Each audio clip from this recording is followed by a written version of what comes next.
재물이 늘어나는 돌호박.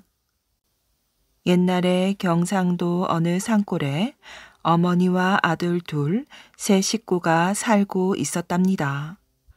이들은 살림이 가난해서 어머니가 남의 집에 가서 품을 팔아 겨우 살아가는 처지였지요. 그런데 얼마 전부터 어머니가 병으로 앓아 눕는 바람에 품팔이조차 할 수 없게 되었답니다. 그리하여 그들은 양식도 떨어지고 굶게 되었어요. 동생은 배고프다고 울고 어머니는 앓으시니 형은 생각다 못해 산 너머 아버지 친구 집에 밥동량을 갔답니다. 그 집에서는 춥다고 형을 사랑으로 들어오라고 하더니만 밥을 먹으라고 주었지요.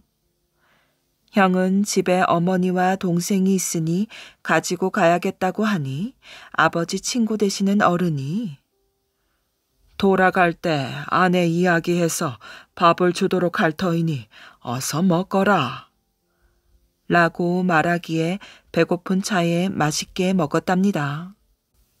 그런데 집으로 가려고 하니 안채에서는 밥이 없다고 하였어요. 얘야, 미안하구나. 밥을 다 먹고 없다는구나. 다른 집으로 가보거라. 그래서 이 형은 자기가 먹은 밥이 후회스러웠어요. 얼른 다른 집으로 가보았지만 아무도 밥을 주지 않았답니다.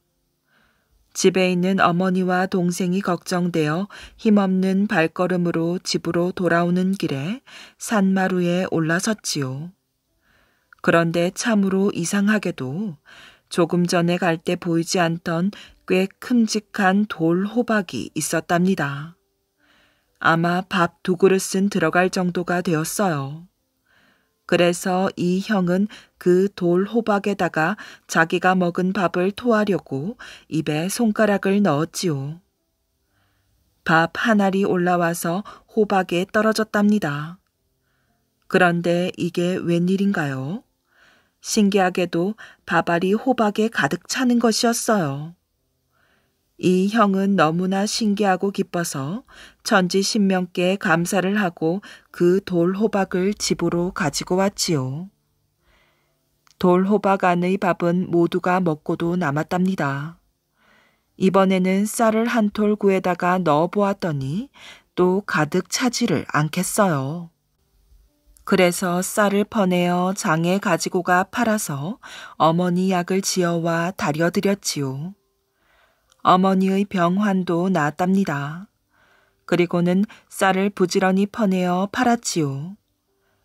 그러다가 한 번은 돈 한 냥을 넣어 보았어요. 또 하나 가득 차는 것이었어요. 이제 이 집은 아주 부자가 되었답니다. 집도 크게 잘 짓고 가구도 새 것을 들여놓고 옷도 비단 옷을 해 입었지요. 세월이 흘렀어요. 형도 커서 장가를 가고 아우도 장가를 갔답니다. 그리하여 동생에게 살림을 내주어야 했어요. 그런데 이 돌호박이 말썽이 되었지요.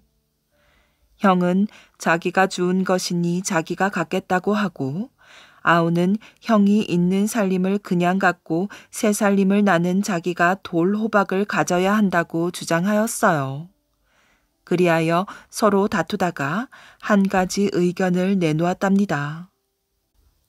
우리가 이렇게 싸울 것이 아니라 이 돌호박을 저 높은 산에 가지고 가서 산 꼭대기에서 굴린 다음 먼저 찾아내는 사람이 갖기로 하자. 그래서 두 형제는 그 돌호박을 가지고 산 꼭대기로 올라갔지요. 그리고는 돌호박을 굴렸답니다. 굴려놓고는 둘이 같이 찾으러 산속으로 내려갔지요. 하루 종일 찾았지만 날이 어두워지도록 아무도 찾지를 못하였어요. 그 다음 날, 또 그 다음 날도 열심히 찾아보았지만 결국 돌호박을 찾지는 못했답니다. 그리하여 그 돌호박은 영원히 못 찾고 잃어버렸지요. 두 형제는 그제서야 서로 돌 호박을 가지려고 욕심낸 것을 후회하였어요. 두 형제는 있는 살림을 사이좋게 나누었으며 더 이상 싸우지 않고 우애 깊게 잘 살았답니다. 솥과 시루를 깨버린 며느리. 어떤 가난한 집에 며느리가 들어왔답니다. 식구들은 새 며느리를 무척 좋아하였어요. 그러던 어느 겨울 아침부터 눈이 내리기 시작하였지요. 아이고, 오늘 같은 날은 찰떡이나 해 먹었으면 좋겠구나. 이웃 마을로 놀러 나가던 시아버지가 중얼거렸어요. 며느리는 얼른 옆집에 가서 찹쌀을 얻어왔답니다. 아가, 솥에 물을 조금 붓고 그 위에 찹쌀 가루를 넣은 시루를 걸어라. 불은 천천히 떼야 한다. 방 안에 있던 시어머니는 주의를 주었답니다. 며느리는 시키는 대로 시루를 솥에 걸었답니다. 여보, 떡을 만들려면 불을 떼야 하는데 이 나무로는 부족하겠소. 내 얼른 가서 나무를 해오리다. 남편은 서둘러 지게를 지고 나갔답니다. 이를 어쩌면 좋담? 불은 또 얼마나 떼어야 하지? 며느리는 떡 만드는 일이 걱정되었어요. 우리 어머니께서는 왜 이런 것도 가르쳐주지 않으셨을까? 며느리는 먼 곳에 계신 친정어머니 생각이 났답니다. 시집 가면 매일 할 일인데 뭐하러 일찍 배우느냐? 딸을 사랑하고 아끼셨던 어머니는 부엌에 얼씬도 못하게 하였답니다.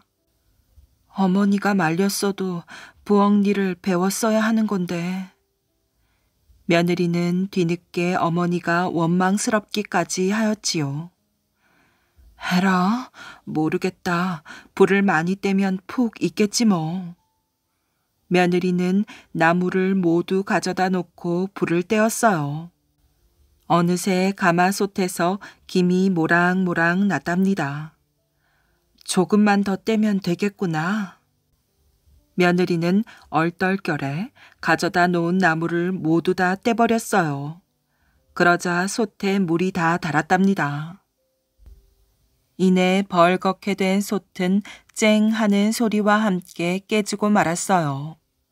잠시 후 쩍 하는 소리와 함께 시루도 깨졌답니다. 아이고 머니나, 이를 어째? 며느리는 눈앞이 캄캄하였지요. 찰떡은커녕 솥과 시루를 깨버렸으니 큰일이었어요. 며느리는 그만 훌쩍훌쩍 울고 말았답니다. 며느리는 순간 시어머니와 시아버지의 환한 얼굴이 떠올랐어요. 금방이라도 달려와 야단을 칠 것만 같았답니다. 아니, 이게 무슨 소리지? 안방에서 누워있던 시어머니는 벌떡 일어났어요.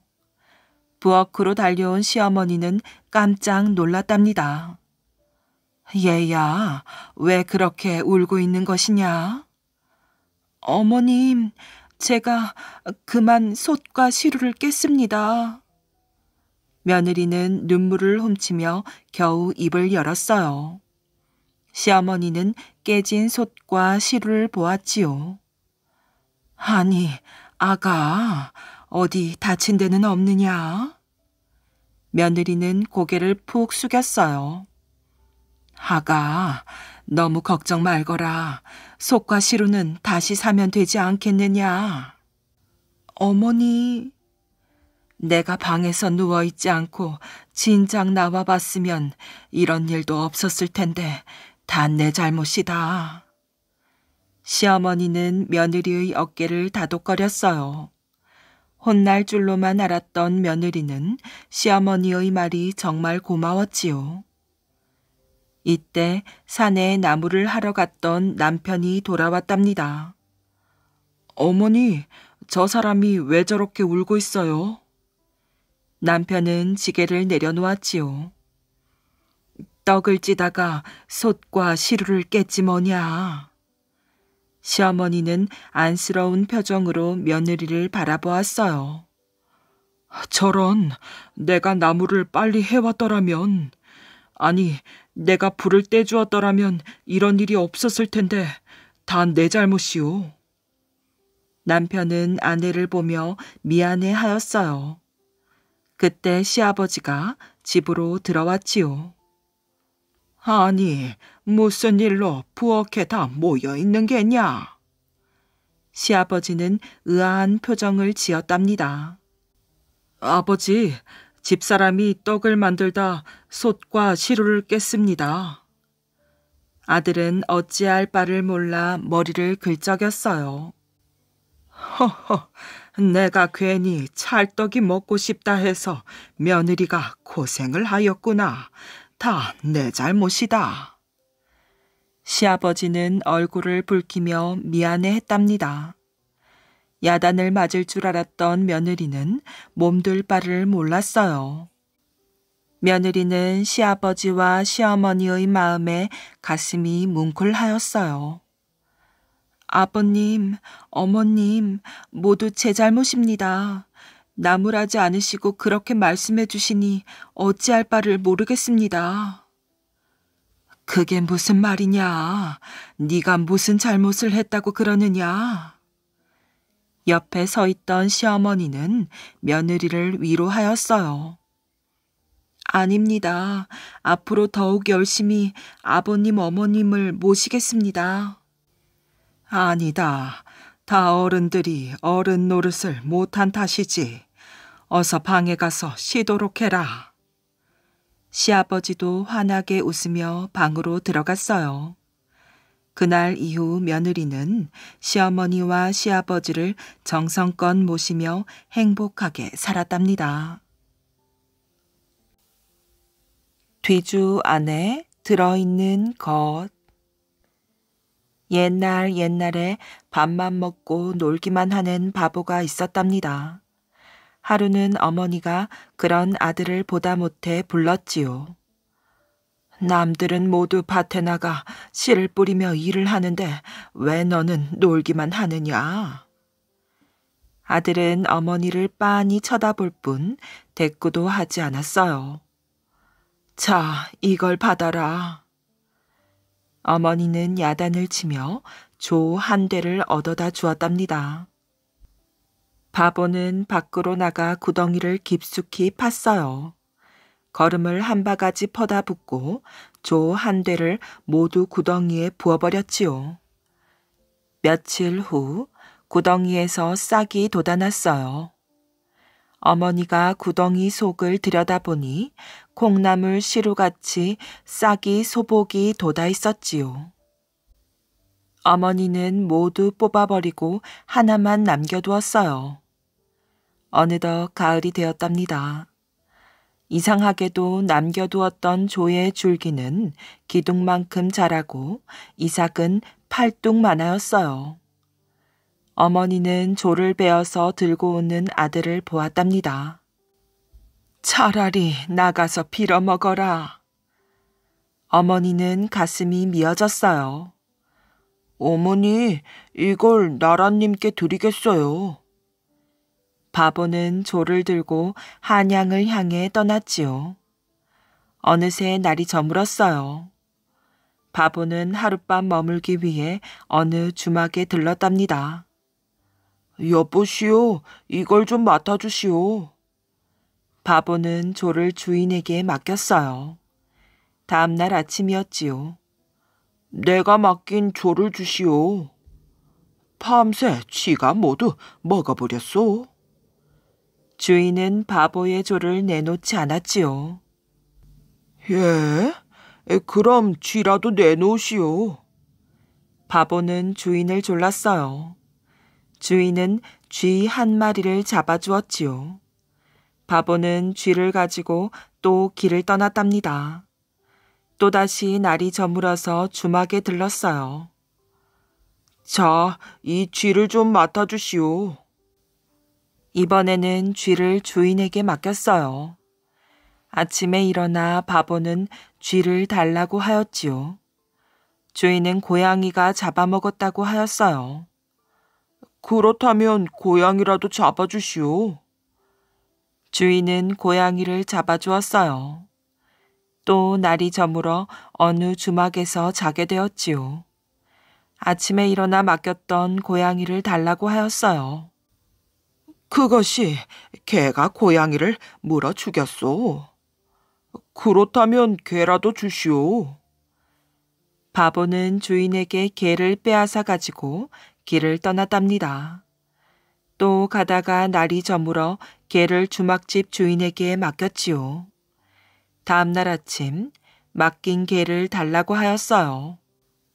아침에 일어나니까 딸이 머리 감은 물을 먹고 개가 죽었소. 그렇다면 딸이라도 내놓으시오. 바보는 떼를 쓰기 시작하였어요. 할 수 없이 주인은 딸을 바보에게 주었답니다. 바보는 색시를 어떻게 데리고 갈까 고민하였지요. 그렇지, 뒤주에 넣어서 지고 가야겠어. 바보는 갑자기 가던 길을 멈추었어요. 얼른 집에 가서 장가를 들어야지. 바보는 집을 향해 걸었답니다. 뒤주를 등에 지고 콧노래를 불렀어요. 얼마쯤 가다 똥이 마려워서 뒤주를 내려놓고 똥을 누러 갔답니다. 그 사이에 색시의 어머니가 뒤를 따라왔어요. 색시의 어머니는 뒤주에서 색시를 빼내고 대신 비지를 넣고 도망을 갔답니다. 이런 것도 모르고 바보는 다시 뒤주를 지고 떠났어요. 얼마쯤 걸었을 때 뒤주에서 물이 뚝뚝 떨어졌지요. 바보는 자기 등에 진 뒤주를 뒤돌아보며 말하였어요. 색시야, 오줌은 싸도 똥은 싸지 마라. 어느덧 집에 다다른 바보는 큰 소리로 어머니를 불렀답니다. 색시를 구해왔다는 아들의 말에 어머니는 좋아하였지요. 바보는 색시를 꺼내려고 뒤주를 열어보았어요. 그런데 뒤주 안에는 색시는커녕 비지만 가득 들어있었지요. 색시가 어디 있느냐? 어머니는 화를 버럭 내었답니다. 아니 그게 그러니까 뒷집에 가서 장을 얻어다가 비지를 지져 먹자는 말이지요. 바보는 머리를 긁적거리며 변명을 하기 바빴답니다. 열하 일기를 쓴 박지원. 조정에서는 청나라 황제의 생일을 축하하기 위해 사신을 꾸렸답니다. 사신단 중에는 박지원도 있었지요. 벼슬을 하고 있는 사촌형의 도움으로 청나라에 가는 행렬에 참여할 수 있었어요. 드디어 청나라에 가보는구나. 그동안 책에서만 보아온 청나라의 발전된 모습을 내 눈으로 직접 확인하겠어. 박지원은 풍경 하나도 놓치지 않으려 눈을 반짝였어요. 청나라는 변두리 도시까지도 길이 잘 닦여 있고 사람과 수레가 즐비하는구나. 이에 비하면 조선은 아직 갈 길이 멀어. 박지원은 중국의 학자들과 만나 다양한 이야기를 나누었어요. 청나라보다 발전하지 못한 조선에서 온 그였지만 조선의 뛰어난 문화를 이야기할 때에는 그의 어깨가 으쓱였지요. 중국 학자들은 역사와 경제, 예술, 천문학 등 많은 분야를 깊이 공부한 박지원의 식견에 깊이 감탄하였어요. 사신단 일행은 압록강을 지나 청나라의 수도 연경으로, 연경에서 열하를 들러서 다시 연경으로 돌아오기까지 약 5개월 동안 중국 곳곳을 둘러보았지요. 박지원은 구석구석을 세심하게 관찰하여 여행 틈틈이 일기를 썼어요. 한양으로 돌아와서는 3년이라는 시간을 쏟아부어 일기를 책으로 펴냈답니다. 청나라를 오랑캐의 나라라고 무시해서는 안 된다. 그 오랑캐들은 중국의 오랜 전통을 받아들이고 서양의 문화를 새로 배워 자신들의 문화로 거듭나게 했다. 우리도 본받아 조선을 고쳐나가야 한다. 당시 대부분의 양반들은 청나라를 야만스러운 오랑캐의 나라라며 무시하였어요. 박지원이 쓴 열하일기는 양반들의 이런 생각을 비판하며 청나라를 본받자고 했기 때문에 지배층의 많은 비난을 받았답니다. 때문에 열하일기는 정식으로 출판되지 못하였어요. 그럼에도 열하일기를 보려는 사람들은 넘쳐났지요. 박지원의 집 마당은 열하일기를 베껴 쓰려는 사람들로 가득하였어요. 이렇게 열하일기는 널리 퍼져나갔지요. 열하일기를 읽고 보니 책상에만 앉아 수천 년 전의 중국의 모습만 읽었던 내 모습이 한심해 보이는군. 지금 중국은 이렇게 앞서 나가고 있는데 말이야. 연암의 문장은 또 얼마나 뛰어난가. 읽고 또 읽어도 새롭고 재미있네. 글을 짓는 데에 재능이 빼어난 박지원은 단편 소설을 쓰기도 하였답니다. 그는 양반전, 허생전 같은 작품들을 통해 체면만 중요하게 여기는 양반들을 비판하고 당시의 사회 문제를 파헤쳤답니다. 남자비가 제자비. 옛날 북쪽 지방에 살던 한 사람이 돈을 좀 벌어보겠다며 객주집을 차렸답니다. 그러던 어느 날이었어요. 밤이 이슥한데 먼 길을 가는지 꽤 두둑한 보찜을 짊어진 손님 하나가 그 객주집에 들게 되었지요. 주인은 평상시와 다름없이 손님에게 친절하게 인사를 하고는 깨끗한 방을 내주었어요. 천천히 식사하시고 편히 쉬십시오. 주인이 밥상을 놓고 나오려고 할 때였어요. 여보시오 주인장. 손님이 주인을 불러 앉혔답니다. 예, 뭐 더 필요한 것이라도 있으십니까? 그러자 손님이 손사래를 치며 보찜을 불러 돈다발을 주인에게 내놓는 것이었어요. 주인장, 다른 게 아니고 이 돈을 좀 맡아두었다가 내일 아침에 주시오. 아니, 이 많은 돈을 왜 책에 맡기십니까? 꽤 많은 돈에 눈이 휘둥그레진 주인이 물었답니다. 오늘 밤은 내 푹 좀 자고 싶은데 이 돈다발 때문에 마음을 놓지 못하겠소. 그러니 주인장께서 하룻밤만 맡아주시면 내 아주 고맙겠소. 예, 맡아드리고 말굽쇼. 주인은 손님이 맡긴 돈다발을 아기를 안듯 소중하게 안아들고 안방으로 건너갔답니다. 아니 여보, 그게 웬 돈이에요? 큰 돈을 본 주인의 아내가 깜짝 놀라 물었답니다. 손님이 내게 맡긴 돈인데 농안에 넣고 자물쇠를 잠그도록 해요. 그나저나 이게 얼마나 되는 거래요? 주인의 아내는 호들갑을 떨며 남편이 시키는 대로 농안에 돈을 넣어두고 단단히 자물쇠를 잠갔답니다. 여보, 저 손님은 장사를 하러 가신답디까? 바느질을 하던 주인의 아내가 궁금해서 물었답니다. 글쎄, 모르겠는걸. 아구구, 저렇게 큰 돈이 우리 수중에 있다면 얼마나 좋을꼬. 다시 주인의 아내가 한숨을 내쉬듯 말하였어요. 말은 안 해도 주인의 마음도 아내와 똑같았답니다. 저게 다 내 돈이라면 얼마나 좋을까? 자리에 누워 이리 뒤척 저리 뒤척거리던 주인의 눈은 자꾸만 농으로 향하였지요.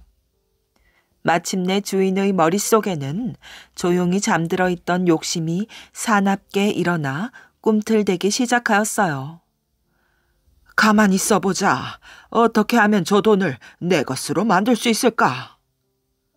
얼마 후 주인은 좋은 수가 생각난 듯 자리에서 벌떡 일어나 아내에게 말하였지요. 옳거니, 여보, 당장 호박씨를 대때쯤 구해오구려.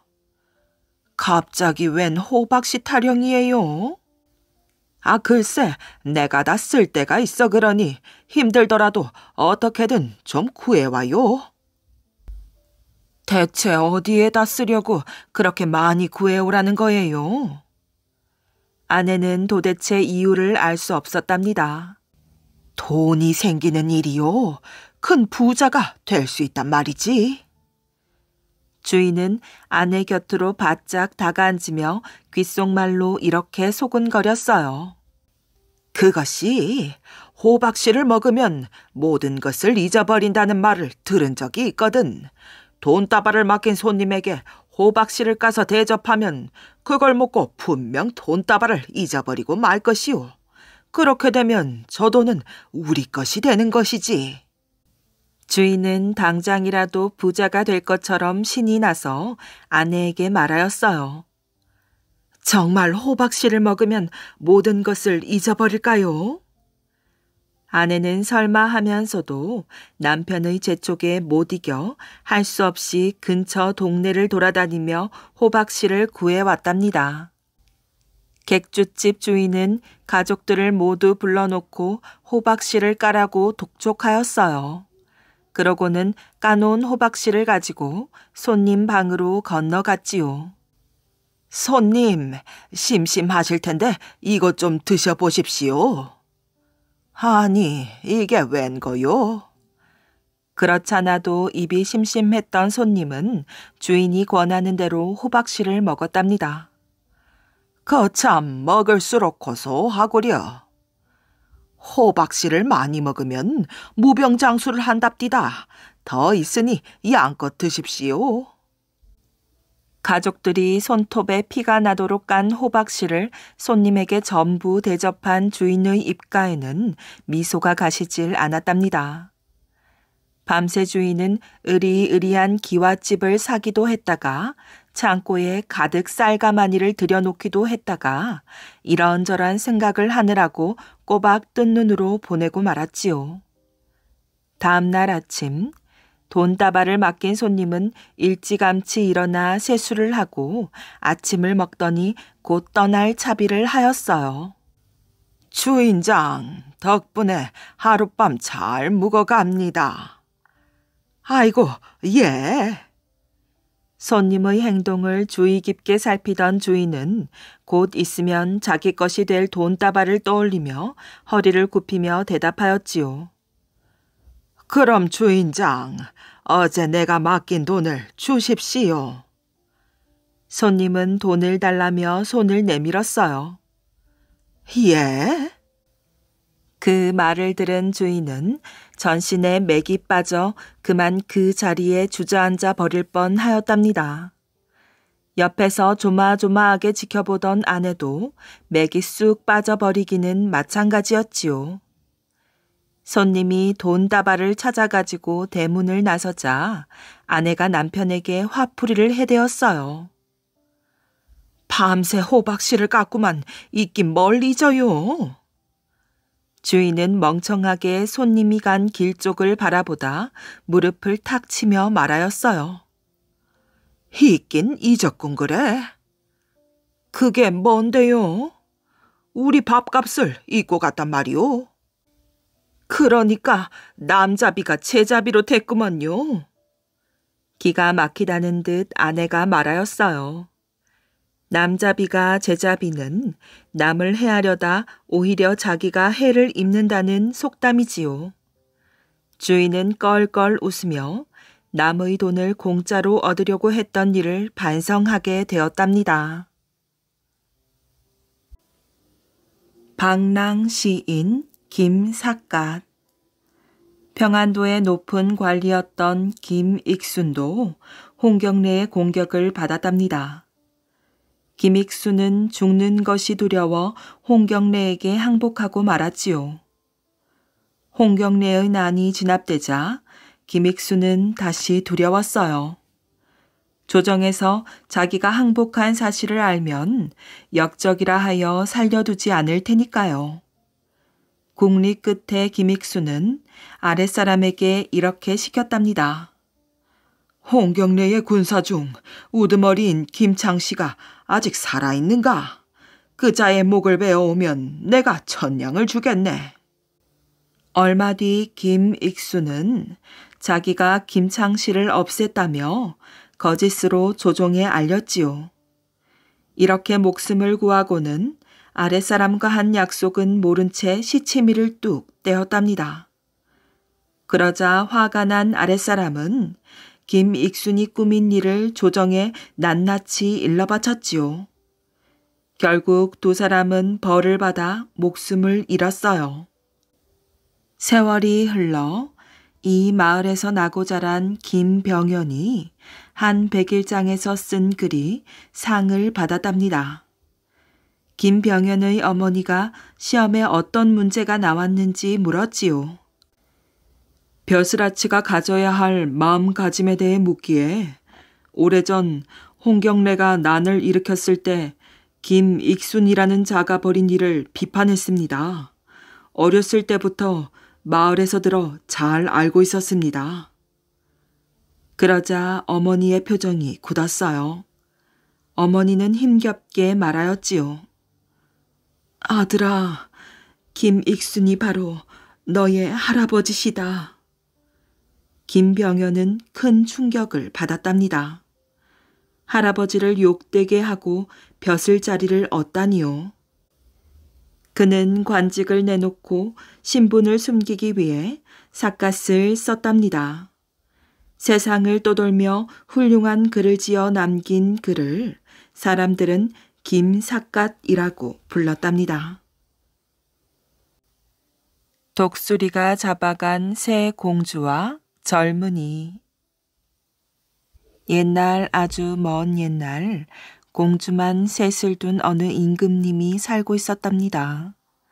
새 공주는 마치 하늘에서 내려온 선녀처럼 아름다웠어요. 살같이 박속처럼 희고 눈, 코, 입 어느 것 하나 예쁘지 않은 곳이 없었지요.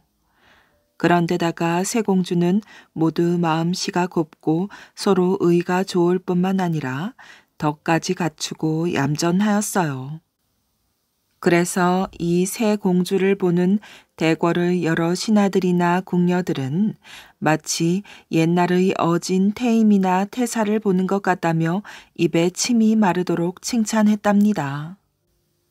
한편 임금님은 임금님대로 새 공주를 매우 사랑하였어요.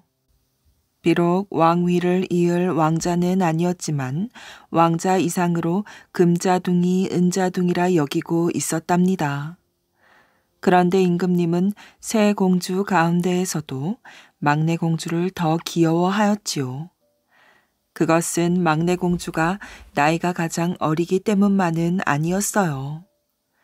그 또랑또랑한 눈매와 높지도 낮지도 않은 알맞은 코, 반달같이 갸름한 귀, 붉고 작은 입과 고른 이, 눈같이 흰 목덜미가 정말 눈에 넣어도 아프지 않을 만큼 예뻤지요. 어느 날 밤이었답니다. 달이 휘영청 밝아 마치 대낮같이 환하였어요. 새 공주는 대궐 뒷곁에 있는 동산에 올라 달 구경을 하고 있었답니다. 언니, 달빛이 참 아름답지요? 둘째 공주가 말하였어요. 그래, 꼭 신선의 세계에 온 듯하구나. 마치 너희들 마음처럼 맑고 고운 달빛이야. 맏딸인 첫째 공주가 이렇게 대답하자 이번에는 예쁜 막내 공주도 말을 받고 나섰답니다. 어머머, 언니도? 아니에요. 저 달빛은 마치 두 언니처럼 아름다워요. 새 공주가 이렇게 아름다운 달빛에 흠뻑 취해 있을 때였답니다. 느닷없이 큰 독수리 한 마리가 휙 날아와서는 새 공주를 낚아채어 어디론가 날아가 버렸어요. 참으로 눈 깜짝할 사이에 벌어진 끔찍한 일이었지요. 이처럼 공주 셋이 감쪽같이 사라지자 대궐 안은 금방 물 끓듯 야단이 났답니다. 예쁘고 의젓한 공주 셋이 한꺼번에 없어졌으니 그럴 수밖에요. 이 소동이 일어나자마자 활을 잘 쏘는 병사들이 우우 달려왔지만 벌써 독수리는 자취를 감추고 보이지가 않았어요. 독수리를 놓쳐버린 병사들은 모두들 가슴이 재고 조마조마하였답니다. 앉아있을 수도 서 있을 수도 없었지요. 대궐 안은 금방 왁자지껄한 수라장이 되었어요. 이런 끔찍한 변을 당한 공주들도 공주들이지만 임금님의 슬픔은 어떠했겠어요. 한꺼번에 사랑하는 새 공주를 잃은 임금님은 마치 미친 사람 같았답니다. 땅을 치고 통곡하며 그 귀엽고 사랑스러운 공주들의 이름을 번갈아 부르며 몹시 슬퍼하였지요. 신하들은 차마 눈을 뜨고 임금님을 바라볼 수가 없었어요. 그저 딱하고 민망하기만 하였답니다. 이윽고 정신을 차린 임금님은 신하들에게 분부하여 다음과 같은 방을 온 나라에 붙이게 하였어요. 새 공주를 구해낸 사람에게는 나라 땅의 절반을 상으로 주겠노라. 그리고 예쁜 막내 공주와 결혼을 시켜 사위로 삼겠노라. 이렇게 전국 방방곡곡에 방이 나붙자 거리마다 고을마다 야단이었답니다. 아, 상감마마도 사람인데 한꺼번에 귀여운 새 공주를 잃었으니 그 슬픔이 오죽하겠소. 누가 아니래요. 그러기에 이렇게 큰 상을 내걸고 공주들을 찾지 않소. 내가 한번 그 공주들을 찾아내어 저 상을 타볼까? 어렵시오. 아무리 상이 대단하다지만 어디 그게 될 법이나 한 일이오. 아, 글쎄 임자보다 날고 뛴다는 사람도 독수리의 행방을 몰라 공주들을 못 잡고 있는 판인데 임자가 나서서 찾겠다고요? 에이, 관두시오. 우리 같은 농부들은 욕심 부리지 말고 농사나 지어야지요. 모두들 임금님이 내리겠다는 상에 눈이 뒤집혀 나서 보았지만 새 공주를 찾아내기는커녕 아무도 그 독수리의 행방조차 알아내지 못했답니다. 그런데 다행히도 이 독수리의 행방을 알고 있는 사람이 딱 한 사람 있었어요. 그 사람은 대궐에서 멀리 떨어진 깊은 산속에 살고 있는 젊은 병사였지요. 그쯤 이 젊은이는 무술을 닦으려고 사람들이 잘 다니지 않는 깊은 산속에서 살고 있었어요. 젊은이는 밤마다 혼자서 말을 타고는 창이나 칼을 휘두르며 열심히 무술을 닦았답니다. 온 몸에서 땀이 비오듯 흘러내렸으나 나라와 결애를 위해 훌륭한 일을 하겠다는 생각 하나로 괴로움을 참으며 열심히 연습하였지요. 그런데 이 젊은이가 자기 소원대로 나라와 결애를 위해 거룩한 일을 할 수 있는 그날이 마침내 닥쳐왔어요. 어느 날 밤이었지요. 젊은이는 다른 날과 마찬가지로 갑옷과 툭으로 단단히 무장을 하고는 말을 달리며 열심히 연습을 하고 있었답니다. 그러다가 젊은이는 뜻밖에도 이상한 광경을 보았지요. 커다란 독수리 한 마리가 새 처녀를 채가지고 날아가는 것이었어요. 참으로 이상한 일이 아닐 수 없었답니다. 더욱 놀라운 것은 독수리에게 매달린 새 처녀가 몹시 다급하게 울부짖고 있는 사실이었지요. 아니, 저럴 수가 있나? 내 저 못된 독수리를 가만두지 않겠다. 젊은이는 화가 머리끝까지 벌컥 치솟았어요. 그리하여 젊은이는 독수리의 뒤를 쫓아 쏜살같이 말을 달렸답니다. 마침 대낮처럼 휘영청 밝은 달밤이라 독수리가 날아가는 모습이 환히 보였지요. 젊은이는 말에 채찍질을 하면서 독수리를 놓칠까봐 쏜살같이 달렸어요. 헐떡헐떡 숨이 가쁘고 온 몸에는 땀이 줄줄 흘러내렸지요. 이윽고 희뿌옇게 동이 트는 새벽이 되었답니다. 밤새도록 말을 달려온 젊은이는 지칠 대로 지쳤지요. 그러나 거기서 맥없이 주저앉을 수는 없었어요. 채여가는 새 처녀를 생각하니 도저히 그럴 수가 없었던 것이랍니다. 그런데 동이 트자 또 이상한 일이 일어났어요. 지금까지 줄기차게 날아가던 독수리가 어떤 산골짜기의 큰 바위 밑에 내리더니 그만 자취를 감추고 말았지요. 참으로 눈 깜짝할 사이에 일어난 일이었어요. 젊은이는 아무리 생각해도 어찌된 영문인지 통 짐작할 수가 없었답니다. 사방을 아무리 샅샅이 살펴보아도 독수리는 어디로 갔는지 영 보이지가 않았지요. 아니, 이럴 수가 있는가? 독수리가 어디로 갔을까? 귀신이 아니고서야 어디 이럴 수가 있담? 젊은이는 기운이 쑥 빠졌답니다. 밤새도록 그렇게 쫓아왔는데 허탕쳤다고 생각을 하니 분해서 견딜 수가 없었지요. 젊은이는 말에서 내려 독수리가 사라져버린 근처의 큰 바위에 걸터 앉았어요. 그러고는 독수리가 어디로 갔을까 하고 생각에 잠겼지요. 얼마 뒤 젊은이가 무심코 아래쪽을 바라보니 이상하게도 그곳에 큰 구멍 하나가 눈에 띄었답니다. 아니, 이것 보게. 여기 이상한 구멍이 있잖아. 땅속 나라가 있다더니 바로 이게 그 땅속 나라로 들어가는 입구가 아닐까? 정말로 그 구멍은 땅속 나라로 들어가는 입구였답니다. 땅속 나라에는 한번 잠이 들면 놀랍게도 100일 동안이나 잔다는 아주 무서운 도둑이 살고 있었지요.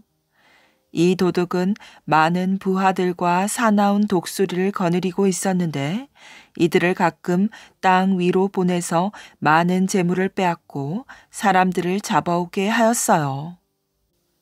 젊은이는 그 구멍이 있는 곳을 단단히 눈여겨 보아두고는 집으로 돌아왔답니다.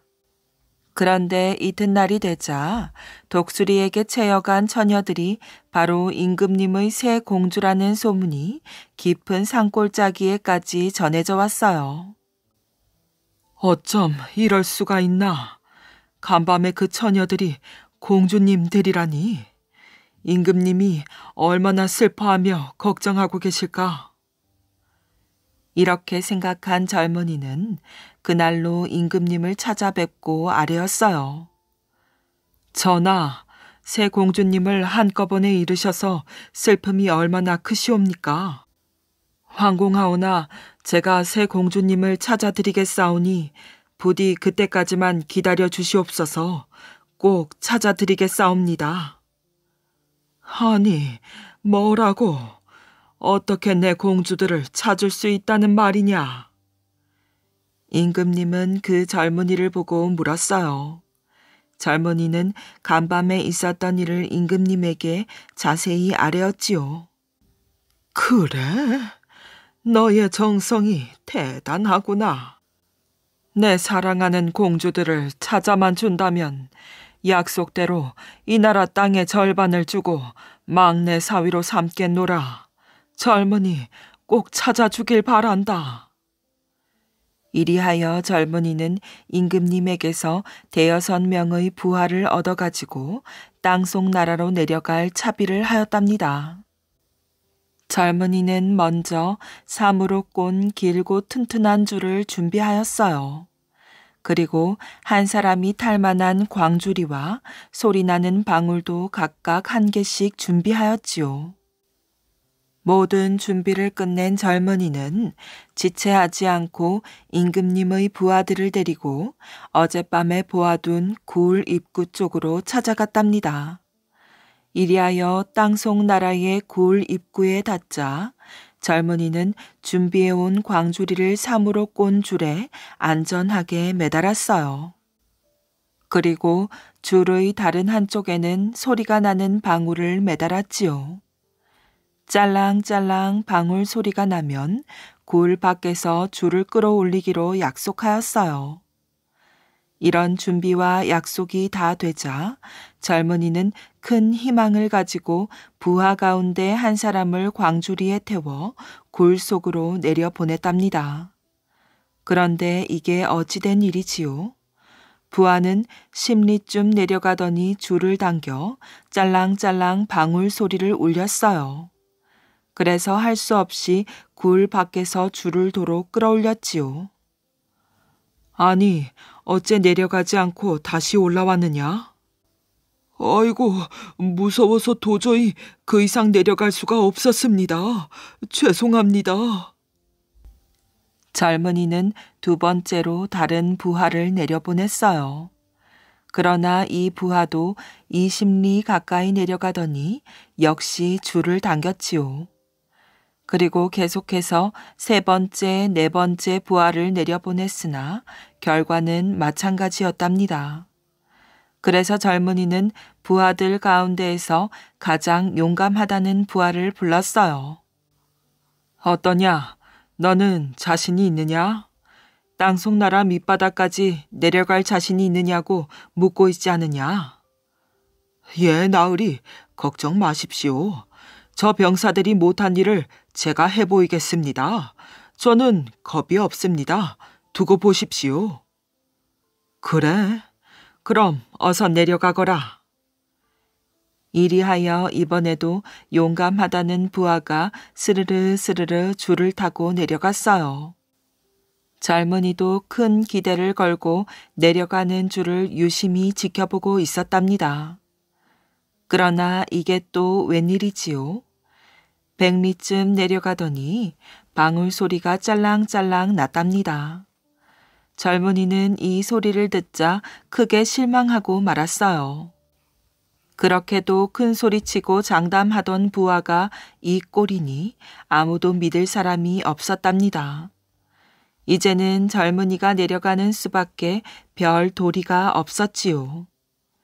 이리하여 젊은이는 광주리에 올라탔어요. 그러자 광주리는 줄을 타고 스르르 스르르 내려갔지요. 한참을 내려가 그 길고 긴 줄이 닿을 쯤 해서 젊은이는 마침내 땅속 나라의 밑바닥에 닿았답니다. 젊은이는 땅에 닿자마자 사방을 둘러보았어요. 그곳에는 많은 기와집들이 추녀를 마주대고 서 있었지요. 젊은이는 무엇보다도 땅속에 이런 큰 동네가 있다는 데 놀랐답니다. 그 많은 기와집 가운데에서도 유달리 고래등 같은 집 한 채가 눈에 띄었어요. 참으로 으리으리하고 큰 집이었지요. 젊은이는 대뜸 그 집이 바로 도둑들의 두목집이란 것을 짐작할 수 있었답니다. 젊은이는 그 집을 발견하자 어떻게 하면 몰래 들어갈 수 있을까 하고 골똘히 생각하였어요. 그런데 유심히 살펴보니 그 집 바깥에는 우물이 있었지요. 그리고 우물 곁에는 키가 후리후리하게 큰 버드나무 한 그루가 있었답니다. 젊은이는 얼른 버드나무 쪽으로 다가가 나무 위로 올라갔어요. 그러고는 나뭇가지 그늘에 몸을 숨기고 아래쪽의 동정을 유심히 살피고 있었답니다. 그런데 얼마 있다 보니 한 처녀가 물을 기르러 우물로 나오는 게 아니겠어요. 젊은이는 나무 위에서 처녀를 보자 몹시도 가슴이 두근거렸어요. 얼른 소리라도 치고 싶었으나 꾹 참았답니다. 처녀는 물 항아리에 물을 가득 퍼담고는 항아리를 두 손으로 들어 머리에 이려고 하였어요. 이것을 본 젊은이는 얼른 버들림 4대장을 훑어서 아래로 던졌답니다. 버들잎은 처녀가 퍼놓은 물 항아리 속에 사뿐히 내려앉았어요. 이 버들잎을 본 처녀는 아무 말 없이 물을 버리고는 다시 새로 물을 길어 항아리에 담았지요. 그러자 젊은이는 또다시 버들잎을 훑어서 아래로 던졌답니다. 떨어진 버들잎을 본 처녀는 고개를 갸웃하더니 다시 물을 버리고 새로 물을 퍼담았어요. 이때 또 젊은이는 버들잎을 훑어서 아래로 던졌지요. 그러자 처녀는 아구, 웬 바람이 이리 불지? 하면서 위를 힐끗 쳐다보았답니다. 그 순간 처녀는 버드나무 위에 젊은이가 숨어 있는 것을 발견하고 깜짝 놀라 눈을 휘둥그렇게 떴답니다. 해구머니, 이를 어쩌나? 보아하니 당신은 땅 위에서 온 사람 같은데 무슨 일로 여기에 오셨지요? 처녀가 묻자 젊은이는 새 공주님이 납치된 사실과 그 공주님들을 구하려고 자기가 자원해서 찾아온 사실을 말하였어요. 이야기를 듣던 처녀는 하염없이 눈물을 흘렸답니다. 어머, 그러세요? 정말 고맙습니다. 제가 바로 그 새 공주 가운데 막내 공주랍니다. 언니들과 함께 이곳으로 잡혀온 뒤로는 2번 다시 돌아가지 못할 거라고 단념하고 있었어요. 그런데 저희들을 이리 구해주러 오셨다니 이보다 더 고마운 일이 또 어디에 있겠어요. 마침 도둑의 두목은 밖에 나가고 집에 없습니다. 한번 밖으로 나가면 100일 동안은 돌아오지 않지요. 그렇다고 우리가 이대로 도망친다면 또 언제 붙잡혀 되돌아올지 모를 일이에요. 그러니 정 우리를 구하시겠다면 도둑의 두목이 돌아올 때까지 기다렸다가 두목하고 싸움을 한판 벌여야 합니다. 어떠세요? 두목을 이겨낼 자신이 있습니까? 있고 말고요. 그 때문에 제가 여기까지 오지 않았겠습니까? 정말 고맙습니다. 제발 두목을 이겨주시기를 빌겠어요. 자, 그럼 저를 따라오세요. 두목의 집으로 안내할게요. 막내 공주는 젊은이를 데리고 두목의 집으로 들어갔답니다. 그러고는 젊은이를 광 속에 몰래 숨겨주었어요. 광 속에는 쇠로 된 커다란 절구공이가 하나 있었답니다. 막내 공주는 그 공이를 가리키면서 뜻밖의 말을 하였어요. 그런데 말이에요. 실례인 줄 압니다만 얼마나 힘이 센지 어디 저 공이를 한번 들어올려 보세요. 이 말을 듣자 젊은이는 이까짓 거야 하며 절구공이를 들어올리려고 하였어요. 그러나 이게 웬일이지요? 아무리 힘을 들여서 들어올리려고 해도 절구공이가 어찌나 무거운지 옴짝달싹도 하지 않았답니다. 큰일입니다. 그 힘으로는 도저히 도둑의 두목을 쓰러뜨릴 수가 없겠어요. 막내 공주는 이렇게 말하더니 두목의 집 광에 쌓아둔 산삼의 즙을 내어서 젊은이에게 마시게 했답니다. 젊은이는 산삼즙을 단숨에 마시고는 또다시 절구공이를 들어보았지요. 그런데 참으로 신기하게도 조금 전보다는 훨씬 기운이 세어져 절구공이는 땅에서 조금 떨어졌어요. 이리하여 젊은이는 광 속에 숨어서 날마다 공주가 갖다주는 산삼즙을 마셨답니다. 그리고 부지런히 절구공이 드는 훈련을 하였지요. 이렇게 훈련을 되풀이하자 마침내는 그 무거운 쇠공이도 마치 젓가락을 놀리듯 한 손으로 가볍게 들어올릴 수 있었답니다. 젊은이는 그 뒤로도 계속 산삼즙을 마셨어요. 이제 힘이 오를 대로 올라 마음 같아서는 산더미도 집어 던질 것만 같았지요. 이렇게 힘이 오르자 젊은이는 도둑의 두목이 어서 집으로 돌아왔으면 하고 기다려졌어요. 만약 돌아오기만 하면 당장 그놈의 숨통이라도 따버릴 수 있다는 자신감이 생겼지요. 그러던 어느 날이었답니다. 젊은이가 광 속에 있자니 갑자기 바깥에서 왁자지껄한 소리가 났답니다. 곧이어 마치 지진이라도 일어난 듯이 땅과 집이 일렁일렁 하더니 도둑의 두목이 많은 부하들을 데리고 집으로 돌아왔어요. 그들은 도둑질해 온 많은 재물을 집 안으로 들여놓고는 그날 밤에 큰 잔치를 벌였지요. 부어라 마셔라 하며 술을 퍼마시던 부하들은 마침내 곤드레 만드레 술에 취해 모두 그 자리에 픽픽 쓰러져 잠이 들었답니다.